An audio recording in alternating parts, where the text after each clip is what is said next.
Olá, meu nome é Augusto Henrique e se você procura assuntos relacionados à teologia, à filosofia e à formação intelectual, você está no lugar certo. Para acompanhar os conteúdos, basta seguir o canal. E aqui nós estamos dando continuidade no nosso trabalho baseado no livro Matadores de Dragões, do Dan Silk, onde nós estamos no nosso terceiro encontro, onde nós vamos eliminar o terceiro dragão. Lembrando que, para o autor, a concepção de dragão que ele utiliza são comportamentos e atitudes que nos desvirtuam, enquanto homem, do propósito de que Deus tem para nós. São atitudes e comportamentos que nos desvirtuam da nossa real identidade. E hoje nós vamos falar da relação do homem e a mulher. Como o medo da rejeição, como que a desconexão e até mesmo a traição, ela pode impactar no que se espera que o homem do que se espera na forma como o homem se relaciona com a mulher. Só que antes de trazer propriamente as características desse dragão, desse comportamento que nos assola, eu optei por trazer algumas definições para que nós possamos ampliar o nosso repertório teórico e a partir de algumas definições nós possamos olhar com uma ótica mais apropriada sobre como nós vamos enfrentar esse dragão. Então aqui eu trouxe uma definição em duas categorias, elas poderiam se destrinchar um pouco mais, mas para os propósitos do nosso trabalho, eu considerei que está tudo bem, já vai dar o aprofundamento necessário, que são uma categoria teológico-existencial, portanto ontológico, e uma categoria não biológica, porque nós não precisamos falar o óbvio para o óbvio, mas vocacional. Logo, qual é a definição de homem, enquanto categoria teológica existencial, e o que é e o que se espera da vocação masculina? E as mesmas definições nós traremos ali para a mulher e a feminilidade. Então a definição de homem, enquanto categoria teológico existencial, portanto ontológico, é que o homem, segundo a Bíblia, ele é um ser ontológico mesmo, filosófico, à medida em que ele possui uma natureza, é uma coisa em si que possui uma natureza e que se relaciona com outras coisas. Mas ele não é um ser comum. Ele é um ser ontológico, criado à imagem e à semelhança de Deus, que possui um corpo, portanto, tem matéria, é físico, e possui espírito, portanto, imaterial. E ele é chamado a refletir a glória de Deus, como? No cuidado da criação e nos relacionamentos. Então, este ser que possui um corpo físico, ora, ele foi criado a partir da terra, dos conteúdos que haviam na terra. E o sopro divino, Ruach Kodesh ou Theopneumastos, infundido sobre este ser que possui um corpo, torna-se ser vivente. E, portanto, ele possui corpo e espírito. E ele é chamado para refletir a glória de Deus no cuidado da criação. Logo, ele foi chamado para reinar sobre a criação, reinar sobre a natureza. E ele também é chamado a se relacionar com Deus, com a sua esposa e com a sua descendência. Agora, o que é masculinidade? Não como biologia. Repito, nós não precisamos falar o óbvio para o óbvio, mas como vocação. O que está destinado ao homem masculino. Então, o homem masculino, na Bíblia, ele é chamado a ser provedor, protetor, líder e servo. Percebam, senhores, que aqui nós temos características do nosso Senhor Jesus Cristo. Perceba também que ser provedor, protetor, líder e servo é uma decisão, é uma postura que se adota. E esse ser masculino, ele reflete a imagem de Deus a partir da sua responsabilidade, força e amor. O homem masculino, portanto, encontra em Cristo o modelo da masculinidade que é redimida. Por isso que eu comentei antes. Haveriam mais categorias aqui. O que era o homem antes da queda? O que era o homem pós-queda? O que é o homem a partir de Cristo? Enfim. Mas, em Cristo, nós temos um modelo de masculinidade que é redimido. Não é pós-queda. Redimido. Que é força, justiça, compaixão e sacrifício. Perceba que nós podemos ver uma diferença essencial entre a nossa postura, ou seja, nossa atitude, uma atitude que nós decidimos ser protetor, provedor, líder e servo.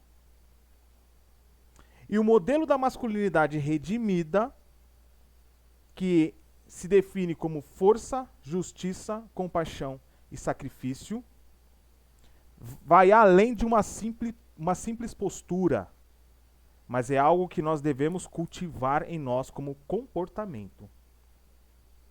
E aí um dado interessante que o autor traz é que os homens eles são focados, como se diz de relacionamento, 90% como relacionamento sexual. Isso é fato. É uma linguagem que nós temos. E foi Deus que criou assim. E 10% relacionamento emocional. Esse aqui é um dado interessante. Quando nós falamos da mulher, eu trouxe também as mesmas categorias, obviamente. Então vamos lá. A mulher, segundo a Bíblia, ela é uma extensão de Adão. Perceba, vou repetir. A mulher, segundo a Bíblia, é uma extensão de Adão. Percebam que a mulher não foi criada da terra, mas como extensão do que foi criado, da matéria que foi composta em Adão. Ou seja, a mulher ela não foi criada dos elementos da terra, mas ela foi criada a partir da costela de Adão. Portanto, ela não é uma criatura ontológica, uma coisa ontológica como foi Adão. Porque ela surge de Adão. E isso é muito importante. Não como inferioridade. A isso não estamos remetendo que a mulher, então, era um ser inferior. Não. Mas ela também não foi criada do mesmo material primário, digamos assim, que foi construído Adão. Ela foi criada a partir da costela de Adão. Portanto, ela é uma extensão de Adão. Também criada à imagem e à semelhança de Deus. Mas ao passo que, como nós vimos, Adão ele é chamado a refletir a glória de Deus no cuidado da criação, a mulher ela é chamada a ser auxiliadora idônea, sábia e edificadora. Tá? E a definição de feminilidade, como eu disse, repito, não biológica, porque nós não precisamos falar o óbvio para o óbvio, mas enquanto vocação, é que a feminilidade bíblica ela é baseada na força em ternura, sabedoria em mansidão e dignidade em serviço.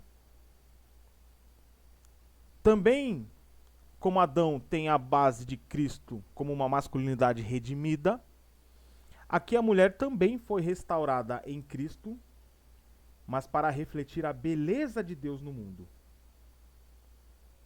E aqui exatamente ao contrário do homem, as mulheres são 90% focadas no relacionamento emocional e os homens 10% sexual. Perceba que é exatamente o contrário dos homens. Isso aqui é um dado interessante. Então, com essas lentes, com essas definições que nós temos, nós precisamos olhar a partir dessa lente. Nós temos uma razão de ser e nós temos uma vocação.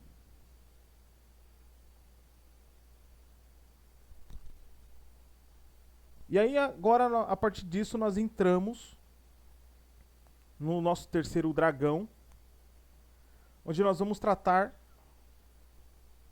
do medo da rejeição, da desconexão nos relacionamentos e da traição. E aqui deixa claro que traição não necessariamente é uma traição sexual, mas a traição é uma ruptura da confiança. E nós vamos ver com algum detalhe aqui alguns versículos que mostram exatamente esse tipo de comportamento até mesmo em Adão, em Gênesis. Pois bem, um resumo breve aqui. Esse dragão ele se manifesta no profundo temor de ser rejeitado, de não ser compreendido, ou até mesmo traído pela mulher com quem o homem se relaciona. Talvez aqui alguns de nós ainda não seja casado, alguns de nós estejam namorando e outros estejam orando. Qualquer uma das situações em que os nossos amigos estiverem, esse dragão ele assola do mesmo jeito. Porque ele se manifesta a partir de um medo de ser rejeitado, um medo de não ser compreendido, ou até mesmo traído pela confiança em relação à mulher. E se nós não somos casados, às vezes isso nos impacta ao ponto de a gente nem querer iniciar um relacionamento por medo mesmo de ser traído, de ser incompreendido. E esse dragão ele se manifesta, ele nasce de experiências passadas de abandono, conflitos familiares ou até mesmo frustrações românticas. Então é muito comum que se nós formos abandonados, se nós tivermos a experiência de abandono, talvez nós cultivemos tanto esse temor profundo, esse temor se enraizou tanto em nós, que às vezes nós estamos impossibilitados de se relacionar com medo de ser abandonado. Nosso tema é direcionado para homens, mas percebe que esse dragão atinge ambos os lados? Pequenas frustrações românticas pode também alimentar esse dragão. E a consequência disso é que o homem ele é levado a se proteger, se distanciando emocionalmente.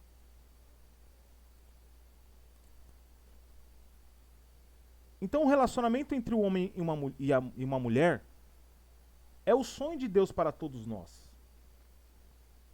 E logo, por ser um sonho de Deus para todos nós, acaba sendo um terreno fértil de vulnerabilidades, de intensas vulnerabilidades. É pelo fato do relacionamento entre o homem e a mulher ser tão importante e ser tão bíblico que esse dragão ele age de forma intensa para prejudicar. E aí o autor afirma que se nós, homens, não enfrentarmos esse dragão, não enfrentarmos esse medo, esse temor profundo, nós acabaremos vivendo sempre na defensiva, onde nós nos tornaremos incapazes de criar conexões profundas. E aqui eu expando, não somente da relação do homem com a mulher, mas às vezes com relação de amigos. Quantos amigos nós temos? Um, dois, talvez nenhum. Pode ser que o medo da rejeição, do abandono, faça com que nós nem consigamos criar conexões de amizade profundas. E aí nós cometemos uma autossabotagem antes mesmo de nós começarmos um relacionamento. Antes mesmo que haja uma ameaça real, algo efetivo. Então nós nos afastamos, desconectamos, antes mesmo do relacionamento necessariamente acontecer. E olha só, nós podemos ver que, como a rejeição, o profundo temor da rejeição, é algo que nos ataca profundamente, é muito comum nós vermos que também é uma experiência altamente dolorosa. A rejeição é para o homem muito dolorosa. Por quê? Porque ataca diretamente o nosso desejo de ser valorizados, de ser aceitos, de ser inseridos em um grupo. Então, a rejeição vai de contra aquilo que nós ansiamos profundamente como homens. Nós ansiamos ser aceitos, nós ansiamos ser inseridos, nós ansiamos por valorização. Isso é nosso. E aí, se nós temos alguma experiência ruim, principalmente de rejeição, de desconexão ou até mesmo de traição, a gente toma isso como uma dor tão grande que faz com que, por instinto, a gente não se coloque em nenhuma situação onde nós podemos estar emocionalmente expostos. Como, por exemplo, um casamento, um namoro, onde é inevitável que haja alguma exposição. É inevitável. Quando nós nos relacionamos, e para quem já é casado, naturalmente haverá uma exposição das suas fraquezas, dos seus medos, dos seus anseios. Então, nós não encaramos, se a gente estiver submetidos a esse medo, a esse dragão, nós não nos relacionamos. Nós evitamos de nos relacionarmos com quaisquer relacionamentos que nos traga alguma exposição emocional. Só que, como eu disse antes, a interação mais importante que existe depois de Deus, da sua com Deus, é o seu relacionamento com a sua esposa. Depois de Deus, o relacionamento mais importante é com você e sua esposa. E aqui eu quero fazer um adendo. É mais importante do que até com seus próprios filhos. A relação do homem e da sua esposa é mais importante do que a relação do homem com a sua mãe. Quando nós casamos, nós tornamos uma só carne. Nós vimos ali que Eva é uma extensão de Adão, uma extensão ontológica de Adão. Em Gênesis também fala que quando o homem se casa, torna uma só carne e o homem deve deixar a casa de seus pais.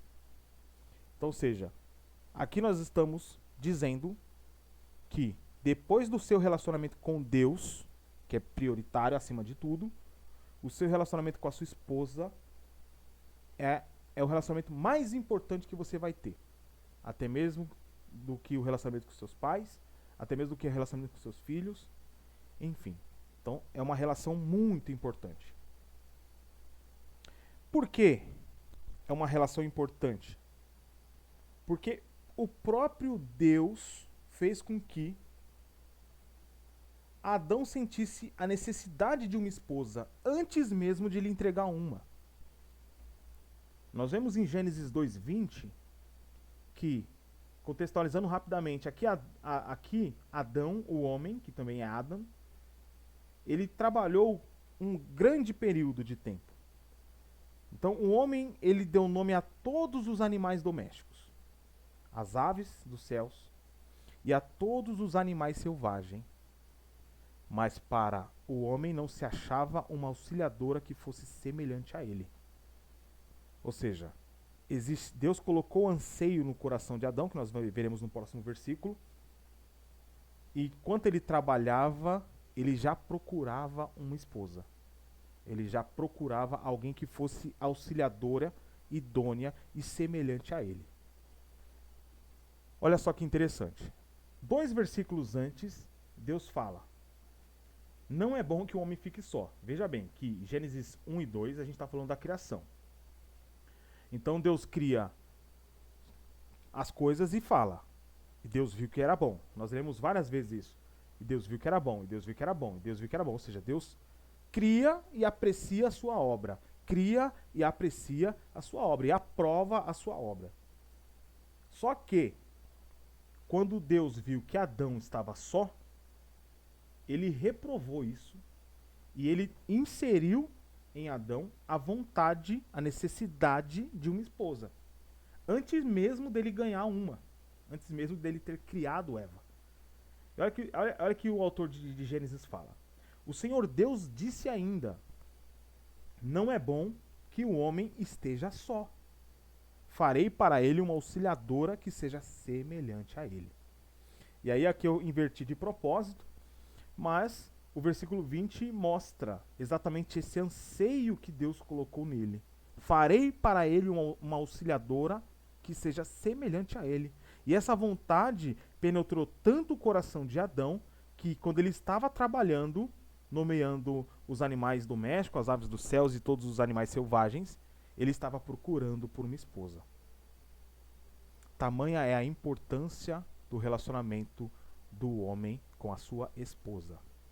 Isso é bíblico, isso é uma verdade bíblica, e isso é uma necessidade ontológica. Então, o que Deus quis dizer com isso? Que o homem e a mulher são projetados para experimentar uma completude quando estão juntos. Aqui eu coloquei empoderamento, mas com certo cuidado, porque esse termo está um pouco deturpado, mas seria empowerment, né? Alguma coisa que experimenta poder quando estão juntas, quando estão juntos. Então o homem experimenta, o homem e a mulher, esse relacionamento foi projetado para ser potencializado quando estão juntos. Por isso que não é bom que nós fiquemos só. Existe um anseio natural em nossos corações de ter uma esposa. É natural essa vontade que nós temos de ter uma mulher. Amém? Então, essa necessidade que nos foi colocada no âmago do nosso coração faz com que, uma vez que nós experimentemos a dor, que é a rejeição, nós desenvolvermos em nós armaduras emocionais.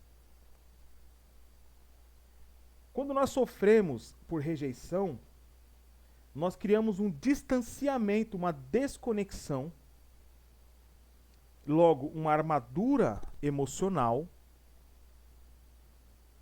que faz com que nós evitemos conversas profundas,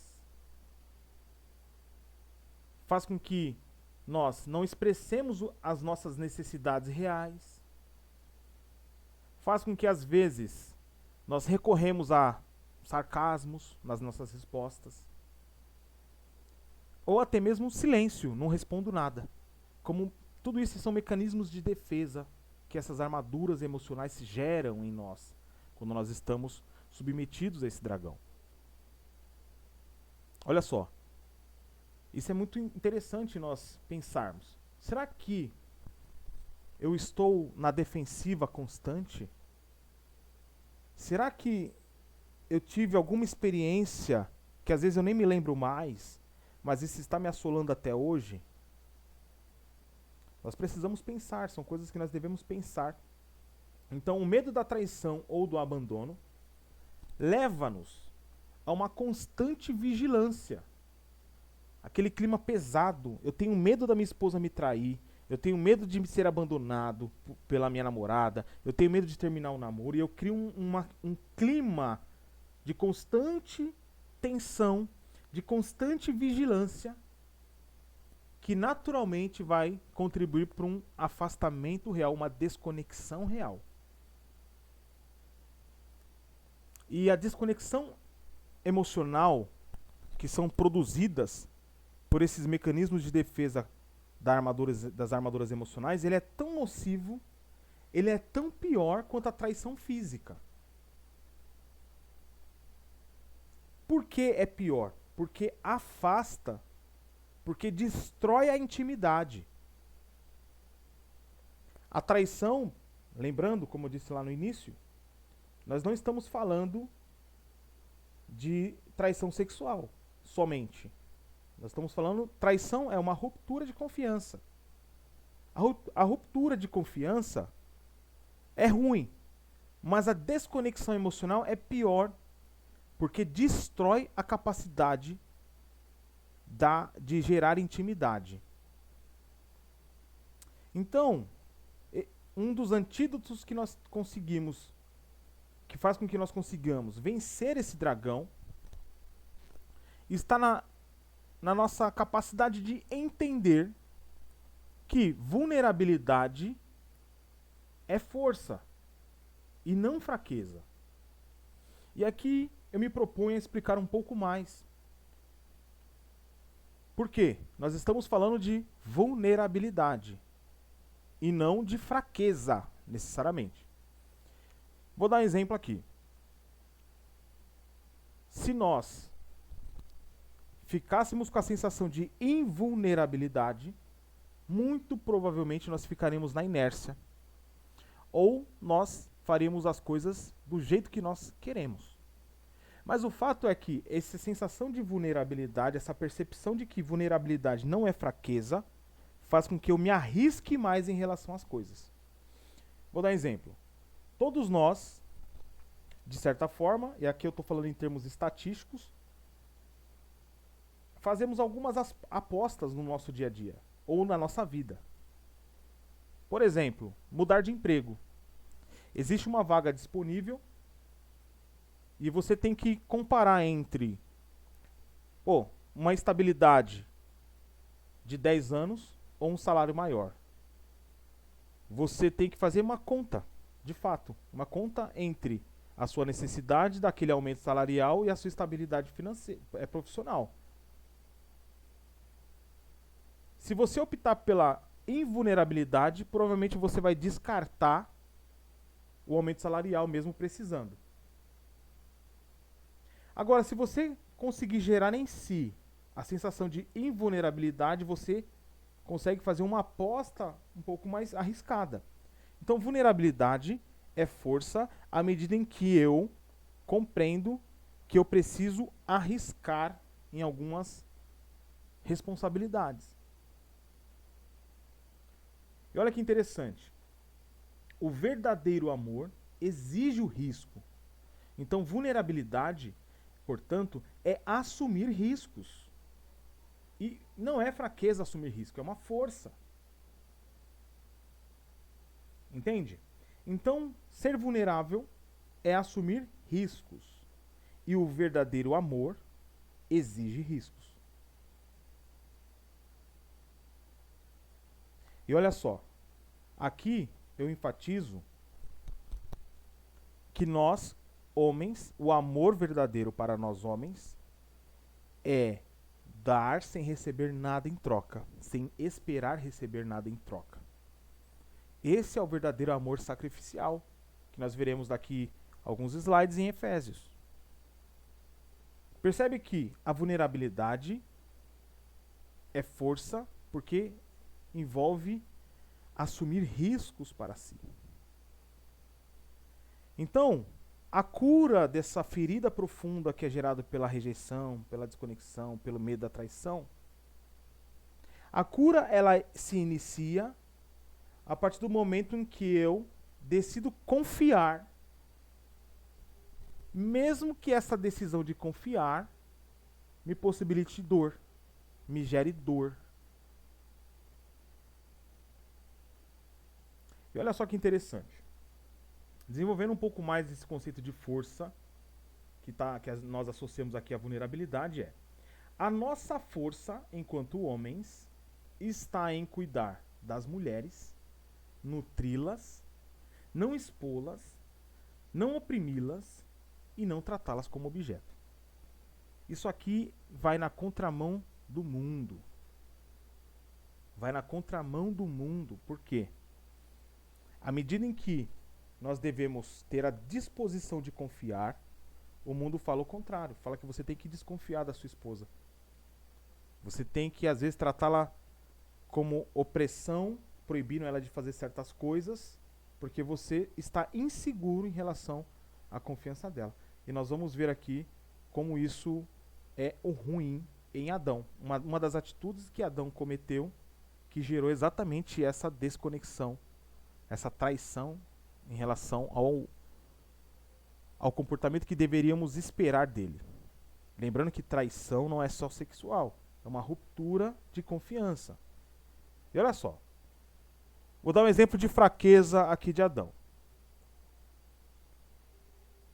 Gênesis 3:12, o autor escreve: Então o homem disse: A mulher que me deste para estar comigo, ela me deu da árvore e eu comi. Olha só, contextualizando rapidamente aqui Gênesis 3, a gente está falando do pós-queda já.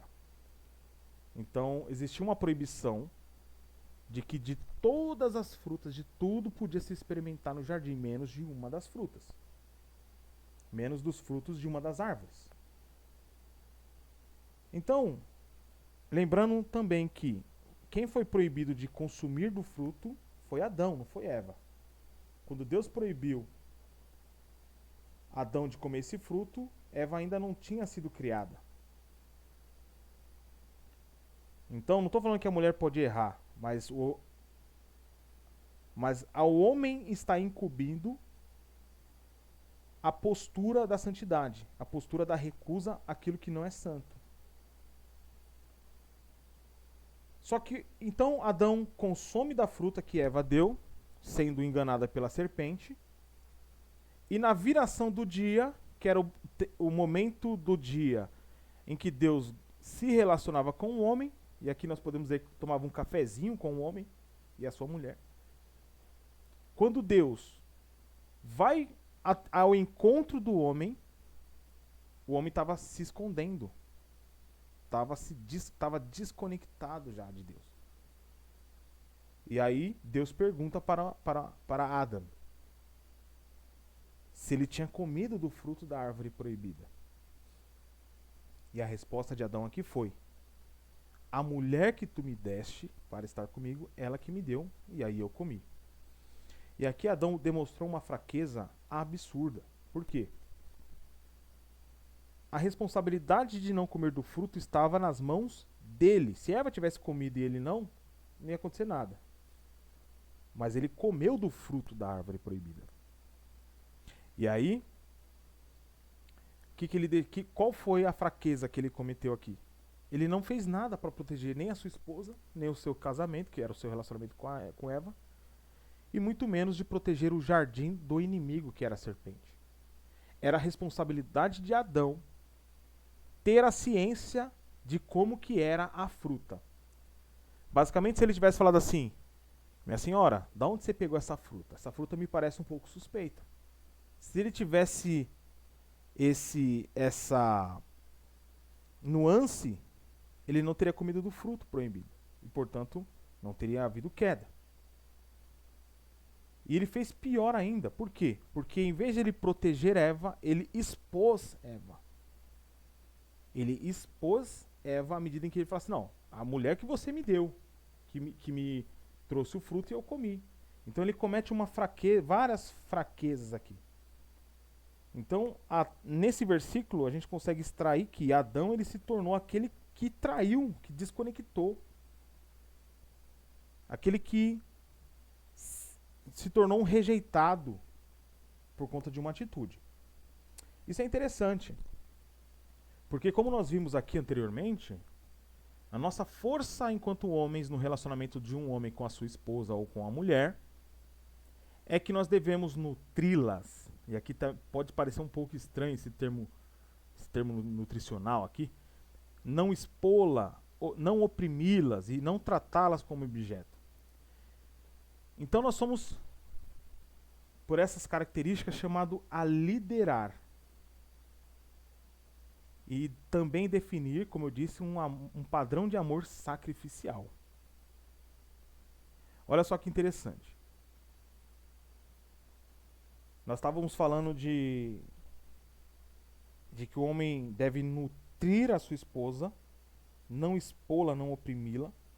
Isso nos leva a ser líderes e definir um padrão de amor que é o quê? Sacrificial. Nos nossos relacionamentos, nós temos que entregar amor sem esperar ser servidos em trocas. Veja bem, aqui nós não estamos dizendo que a mulher não vai ser uma auxiliadora. Não é que você tem que aceitar que sua mulher não seja auxiliadora, não é isso. Porque ela já é dela ser. Ela será. Mas nós não devemos amá-la esperando que ela nos sirva. Nós temos que amá-la em sacrifício. E um exemplo muito interessante foi de um Reels que eu vi recentemente, onde era um experimento social, em que a mulher era presa em uma posição, né, na rua ali, era de pé, e ela era presa, ela era acorrentada em frente a um jato d'água.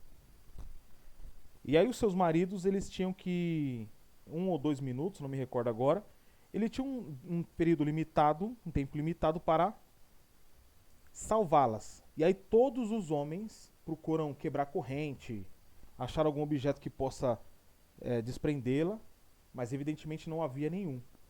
E aí dava o tempo limite e um jato de água era despejado sobre a mulher. Se aqueles homens tivessem definido um padrão, como nós vimos aqui, ó, um padrão sacrificial de amor para com a sua esposa, a primeira coisa que viria à mente dele seria, na impossibilidade de tirá-las, de soltá-las da frente do jato, seria se colocar à frente do jato. Evitar com que a sua esposa fosse molhada, mas ele não. Então ele se colocaria à frente do jato d'água projetado na mulher. Ele seria molhado e a mulher não. Isso é um padrão sacrificial de amor. Mesmo que as suas esposas não fariam o mesmo por você, você faria por elas. Porque, como nós podemos ver em Efésios 5, o homem ele é chamado a amar sacrificialmente, como Cristo amou a sua igreja. É um amor que não se protege do sofrimento. Como assim? É um amor que não liga por se vai sofrer, que não liga se vai se prejudicar. É aquele amor que dá a vida pela sua esposa. E nós só somos capazes de fazer isso se nós não estamos sob o medo da rejeição, se nós não estamos desconectados do nosso relacionamento. Perceba que essas mulheres confiaram, nesse exemplo que eu dei, elas confiaram em seus maridos. Elas atribuíram confiança, mas foram traídas. Evidentemente que era um experimento social um pouco exagerado. Mas o fato é, quantos de nós estamos dispostos a fazer esse sacrifício de morte pelas nossas esposas? Olha só. Então, um amor que não se protege do sofrimento. Ele vai, ou seja, ele vai de contra o sofrimento, de contra a morte. Ele assume para gerar vida. Então ele também lembra que, o autor, portanto, lembra que uma comunicação honesta e perdão pelos seus erros são armas que nós podemos gerar contra esse dragão. E aqui eu trouxe 3 versículos selecionados de Efésios que falam o seguinte: Olha só que interessante, Efésios 5:23 fala: porque o homem é o cabeça da esposa, como também Cristo é o cabeça da igreja, sendo ele próprio o salvador do corpo. Então isso aqui é o quê? O amor, uma definição de um comportamento que Cristo tem em relação à sua igreja, que diz que é sacrificial.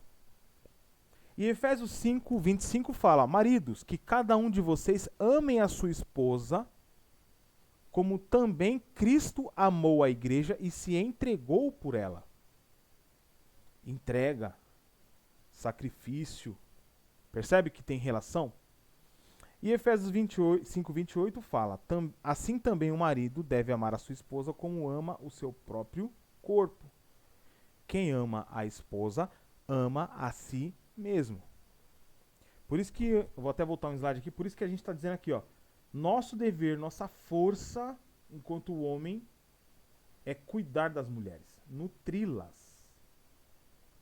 E aqui uma extensão de Efésios fala, se eu bem me recordo, fala assim: porque ninguém deixa de nutrir o próprio corpo. Ou seja, nós sempre estamos alimentando o nosso corpo. Nós tomamos café, almoçamos, jantamos. Por quê? Porque nós nutrimos o nosso corpo. E se nós amarmos as nossas esposas como nós amamos o nosso próprio corpo, nós vamos nutri-las.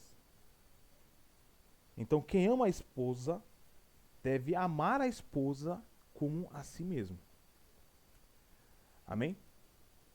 Então, esses são são os antídotos, são as verdades bíblicas que nós vemos, que faz com que nós encaremos de frente esse dragão da rejeição. Faz com que nós lutemos contra essa desconexão dos relacionamentos. Faz com que nós evitemos trair a confiança daqueles que confiam em nós. E principalmente da nossa esposa. E aqui eu quero trazer, rapidamente, para nós encerrarmos, uma metodologia que o autor propôs, onde tem cinco atitudes, 5 parâmetros que nós podemos usar para poder encarar de fato esse dragão, que nós possamos vencer esse dragão. Então essa metodologia que ele tem chama-se Kylo, que é Keep Your Love On, ou seja, mantenha o seu amor ligado, mantenha o seu amor aceso. Isso é interessante, por quê? Porque o primeiro item que ele destaca é Be Powerful, ou seja, torne-se poderoso. E tornar-se poderoso é justamente aquilo que nós vimos que é a nossa força. É assumir as responsabilidades pelas nossas escolhas e atitudes. Isso é ser poderoso. É quando você se propõe a resolver um problema e resolve. Quando você erra, você pede perdão. Quando você quebra a confiança, você pede perdão. Quando vem o medo, você coloca amor sobre ele. Então isso é ser poderoso. Olha só que interessante. Não viva como vítimas das circunstâncias. Um homem jamais é vitimista. Um homem poderoso não é vitimista. Pelo contrário. O fato de nós conseguirmos assumir as nossas responsabilidades faz com que nós não se tornemos vítimas sobre o nosso próprio critério. Isso é interessante. Então, olha só, pessoas poderosas que decidem amar, elas amam e mantêm as conexões, mesmo diante dos desafios. Isso aqui está para nós, que ainda não somos casados. Quem já está casado é a mesma coisa. Por quê? Porque ele tem que decidir amá-la a todos os momentos. Seja quaisquer forem as circunstâncias e os desafios que são propostos para esse casal, eles têm que manter a união, manter a conexão. Isso é ser poderoso. Um homem poderoso, ele opta pela conexão e não pela desconexão. Um homem poderoso, ele assume as responsabilidades para si, não se tornando vítimas. E ela vai sempre ser constante quando vier um desafio à sua frente. O segundo item que ele traz é choose love over fear, né? Choose love over fear, que é escolha o amor ao invés de medo. E aqui eu quero filosofar um pouquinho, numa tradução mais livre, que é choose love over fear, ou seja, acima do medo. Opte pelo amor, escolha o amor sobre o medo. A tradução oficial é escolha o amor ao invés de medo. Tudo bem. Mas filosofando um pouquinho, numa tradução mais literal, até mais simplista que a minha, é escolha o amor sobre over fear, sobre o medo. Aqui, não quer dizer que você não terá medo das situações. Lembra que nossa vulnerabilidade é força. Porque vulnerabilidade faz com que nós consigamos assumir riscos sem medo. Porque nós temos a consciência da vulnerabilidade. E aí nós conseguimos assumir perdas. E aqui está dizendo, não é que você não precisa ter medo, não. Você tem medo, mas você coloca o amor sobre o medo. A palavra de Deus diz que o amor lança fora todo medo. Mas até que nós estejamos aptos a lançar fora o medo, nós temos que ter a missão de colocar o amor à frente do medo. E olha só que interessante, enquanto que o medo gera um controle excessivo, gera uma rejeição, gera um afastamento, o amor ele cria segurança, cria confiança e cria a aproximação. É o contraste. É o contraste. Para mantermos o nosso amor ligado, é preciso colocar amor sobre o medo. Escolher o amor acima do medo. Porque o amor ele vai criar segurança e não controle excessivo. Vai gerar confiança e não rejeição. Vai gerar aproximação ao invés de afastamento. Então, ou seja, em qualquer situação, às vezes que nós iremos passar e nós vamos passar por algumas situações, talvez seja necessário nós nos perguntarmos, se em dada situação, como que eu estou reagindo? Eu estou reagindo sobre o medo ou estou respondendo com amor? Isso é muito interessante, por quê? Porque o medo ele gera reações, o medo gera respostas. Isso é essencial nós definirmos, por quê? Porque a reação, ela não é inteligente. Ela só executa. Uma resposta tem inteligência. Vou dar um exemplo aqui. Vamos supor que um animal qualquer, ele está numa ponte muito estreita. Se ele vacilar, qualquer um dos lados, ele cai num rio. Se ele tomar um susto e agir por instinto, ou seja, reagir por instinto, pode ser que ele caia no rio. Agora, se ele pensar e der uma resposta, não é o caso do animal, mas vamos pensar num exemplo hipotético, se ele der uma resposta, pode ser que ele evite de pular aleatoriamente. Então, ou seja, o medo, ele gera reações. E o amor gera respostas. Por isso que nós temos que escolher sempre o amor ao invés de medo. O terceiro item é pursue the goal of connection. E aqui eu quero filosofar um pouquinho também, ó. Pursue the goal of connection. Busque a conexão como objetivo. Olha só, aqui eu quero só filosofar um pouquinho numa tradução mais liberal aqui. Persiga a meta como conexão. Persiga a meta como conexão. Persiga a conexão como meta. Buscar é legal, mas perseguir a conexão como meta é ainda mais profundo. Olha só, o foco nos nossos relacionamentos com as nossas mulheres não é vencer, mas é manter a discussão. Isso serve até para mim, que sou um pouco cabeça dura, mas olha só que interessante. O foco nos relacionamentos não é vencer uma discussão, mas é manter uma conexão. E aqui não estamos dizendo que você tem que ser um banana. Mas existem momentos e momentos apropriados para uma resposta e uma educação. Às vezes é necessário que você escolha o amor sobre o medo da rejeição, ou seja, uma vontade que você tem de desconectar. Às vezes é necessário que você pause um pouco em relação a isso, em relação a uma discussão. Você respira e aí depois você pode até conversar. Mas por quê? Não é porque você é covarde ou banana. É porque você tem que manter, a sua prioridade enquanto homem é manter a conexão. Lembra que isso é ser poderoso. Manter a conexão é ser poderoso. Então, aqui ó, conflitos podem ser resolvidos se a prioridade for preservar o vínculo. Obviamente. Se a sua intenção não for romper o relacionamento, é natural que você opte pela resolução do conflito e não pela continuidade dele. Entende? Então a conexão aqui, ela é mais importante do que estar simplesmente certo. E muitas das vezes nós estaremos 100% certo. Só que nós devemos, pelo princípio de preservar a conexão, é muito comum que às vezes nós necessitemos fazer o quê? Respirar, não querer dar uma de certo e depois ter uma conversa num momento mais apropriado. Então é isso, perseguir a conexão como meta é exatamente ser poderoso.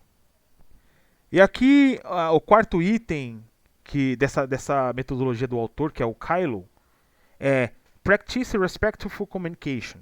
Ou seja, pratique a comunicação respeitosa. Aqui eu não tem muita filosofia, assim, não tem muita filosofia, mas é basicamente o quê? É falar a verdade em amor, sem agressividade. Muitas das vezes nós devemos, como nós vimos lá, as mulheres elas são 90% emocional.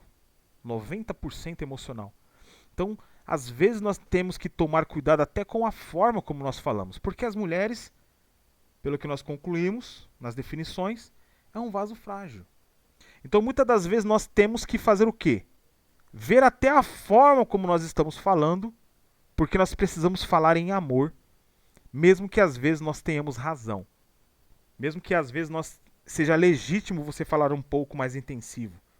Mas procure falar em amor, sem agressividade, sem a percepção da agressividade. Outro ponto interessante da comunicação respeitosa, lembrando que isso aqui serve para homem e para mulher, é a escuta ativa. Escutar ativamente sem interromper. Isso é interessante por quê? Porque eu às vezes tenho que até me policiar, porque escutar não é desligar. Às vezes a mulher está falando, a gente não pratica a escuta ativa e a gente às vezes não entende nem a real necessidade dela. Isso faz... E às vezes, pior ainda, às vezes nós queremos interrompê-la. Então escuta. Mantenha uma escuta ativa, identifique os problemas, que às vezes ela vai dar informação até para você ter uma conversa mais séria depois. Isso é muito interessante.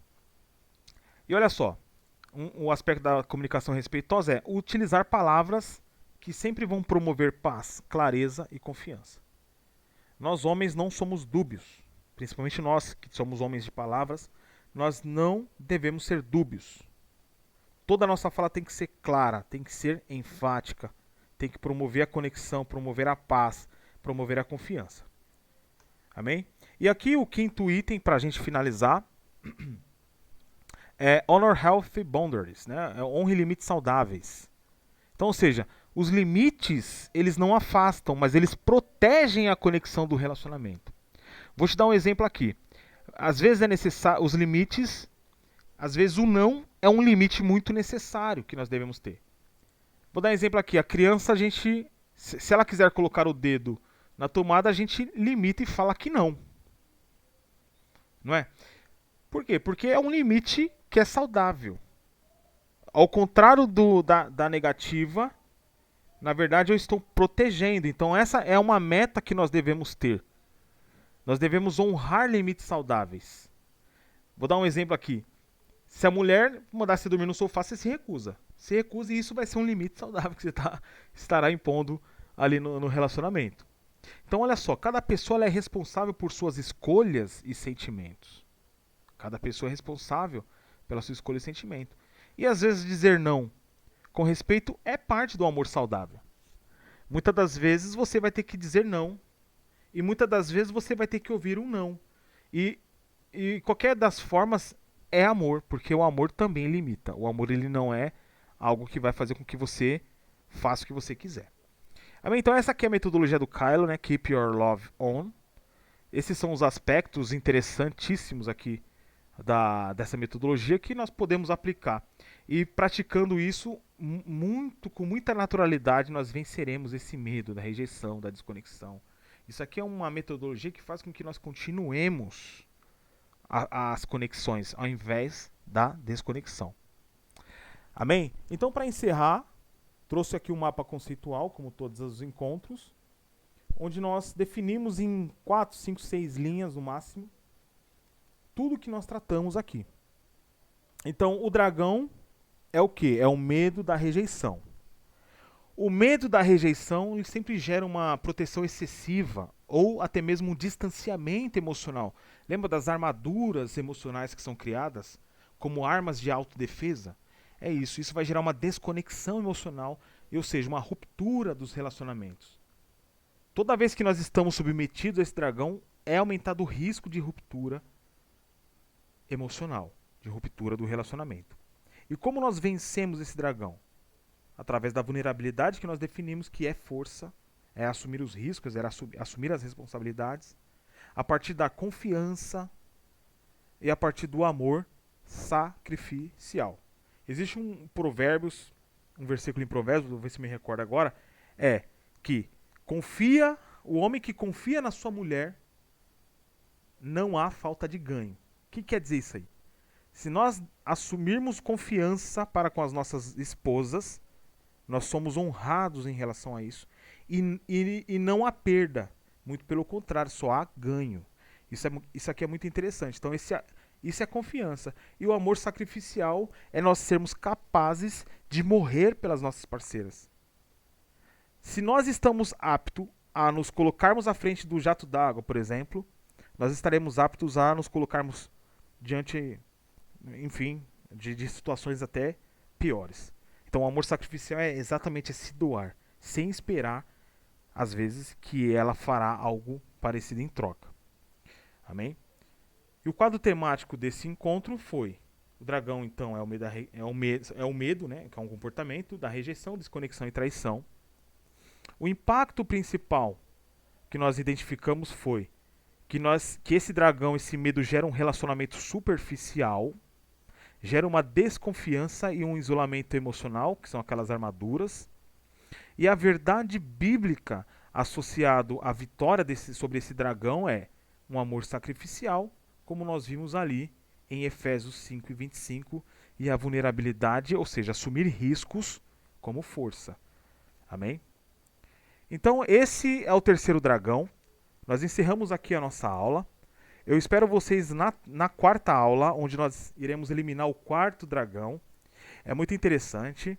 E se vocês gostaram, vocês curtam, comenta, compartilha. Acredito que isso será de grande ajuda para todos nós.